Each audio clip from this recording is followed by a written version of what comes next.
I tried it for the first time on camera, so it was a very honest reaction. And I'm like, okay, here we go. As a foreigner, this is more confronting than it seems for a Filipino. I'm like, eat my champorado and then like bite my fish. I was like, man, this is just salted chocolate. It's really good. Filipinos are masters of interesting flavor combinations. And today I'm going to bring you my top 5 Filipino combinations. I like to call them or think of them as culinary oxymorons. And I really love this topic because it showcases this master act that Filipinos do of matching the sort of sweet, sour, salty, bitter, savory flavor combinations, often using quite weird and wonderful ingredients to get this effect that somehow works. So I'm just going to tell you like how tasty these are. Okay, so the first one on my list is French fries meets ice cream.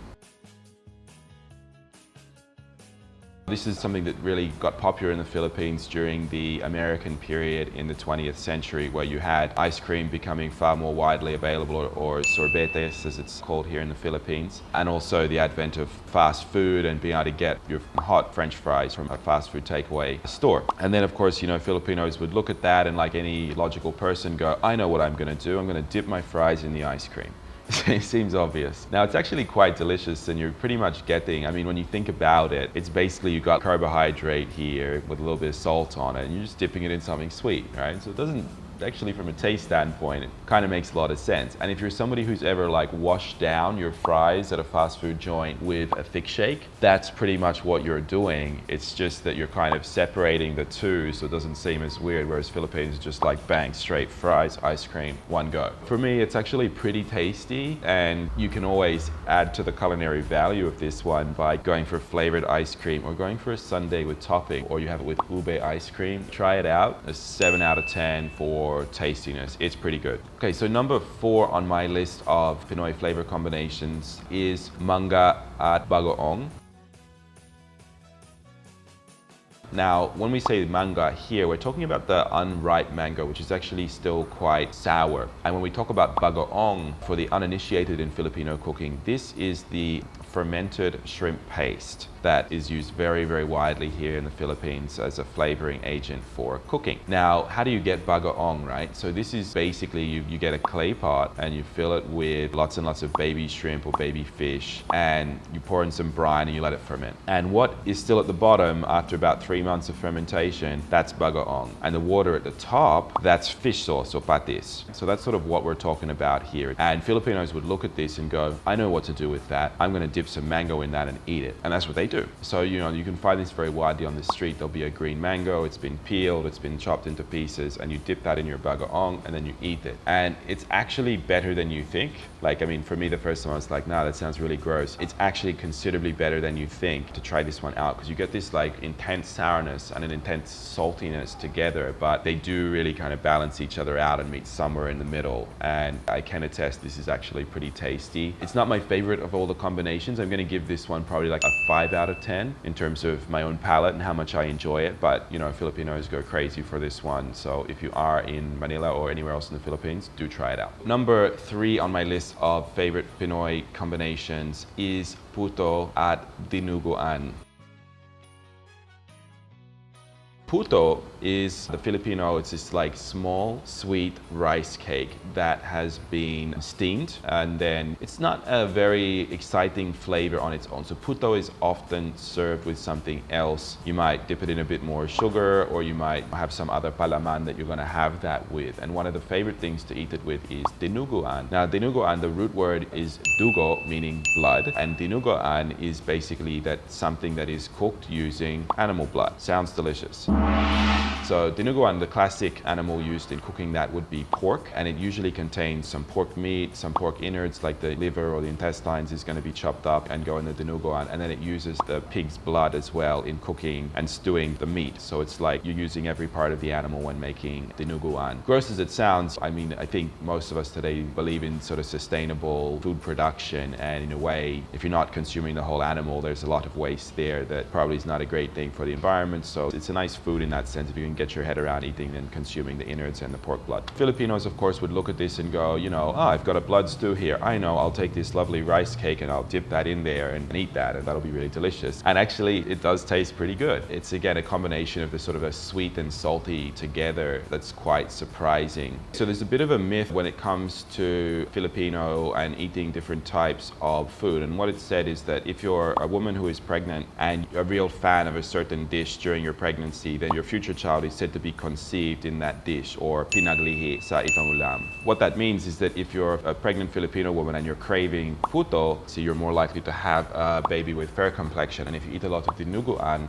during your pregnancy, you're more likely to have a child of dark complexion, is what Filipinos believe. Now, if you eat puto and dinuguan together in this combination, I have to presume that you get something like my own son, AJ Urbano, who is a classic jalapeno or half Filipino, who has my complexion and of course my wife's complexion. I can't attest to this. My wife is from the Philippines. She was not eating puto and dinuguan when my children were born, but there you go. So this one, for me, not my favorite combination, as much as I love to try it. So this is probably going to be like a 3 out of 10 on flavor for me, but you know, Filipinos swear by it, so that's why it's on the list. Okay, so number 2 on my list, it's actually a 3-way, and it is suman with manga and chocolate.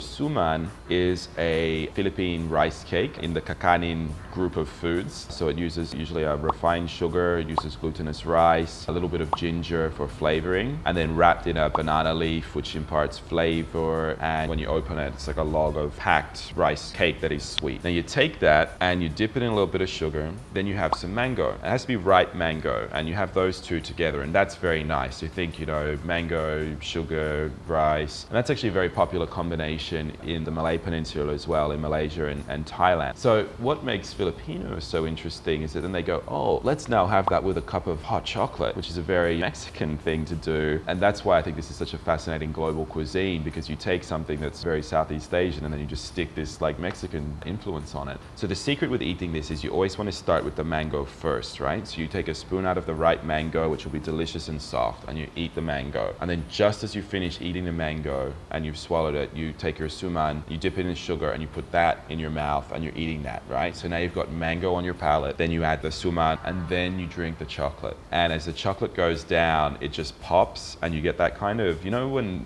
there's like orange infused chocolate or little fruit chips in chocolate, it's that kind of effect, but it really, really, really works. It tastes absolutely delicious. So this one is super, super, super sarap. For me, it's a 10 out of 10 in terms of flavor, goodness, and that is why it is number 2 on my list. And number 1 on my list of Filipino flavor combinations you must try, it's tuyo at champorado.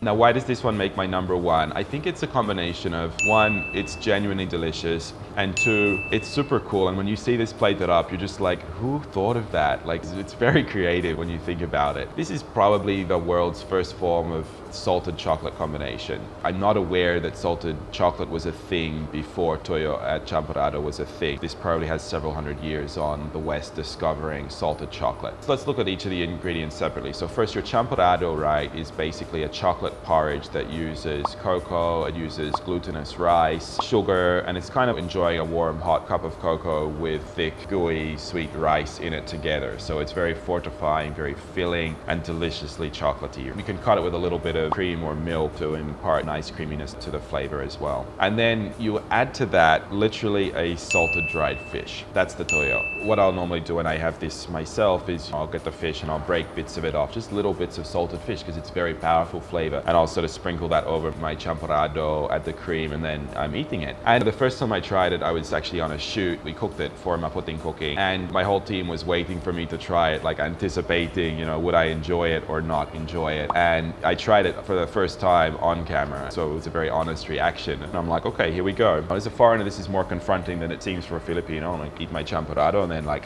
bite my fish. I was like, man, this is just salted chocolate. It's really good. But there's this slight fishiness to it, which is you've got to kind of reconcile that in your mind that that's a normal thing. But yeah, I was able to definitely work through that. I really enjoyed it. I have voluntarily eaten this one regularly. And I think flavor-wise, this is easily, 9 out of 10 stuff. Super delicious, super interesting, and very, very authentically Filipino. Thanks for watching today, guys. If you want to leave your favorite Filipino weird combinations below, did I miss anything off the list? Do you want to add anything to what I've told you about today's dishes that we've looked at? Please leave a comment. I do check them all out. Don't forget you can check out our Facebook page. And I'm going to put my email address here that you guys can write in, because we're writing a book at the moment. It's going to be coming out next year, and I talk a lot about the history and culinary traditions of the Philippines there, including, you know, how a lot of these Filipino foods came to be. And if you want to get a copy of that, write me an email or just send out a note to everybody when that's available, letting you know how you can get my first Filipino cookbook coming out real soon. So thanks for the support, guys. I'll see you next time. Bye.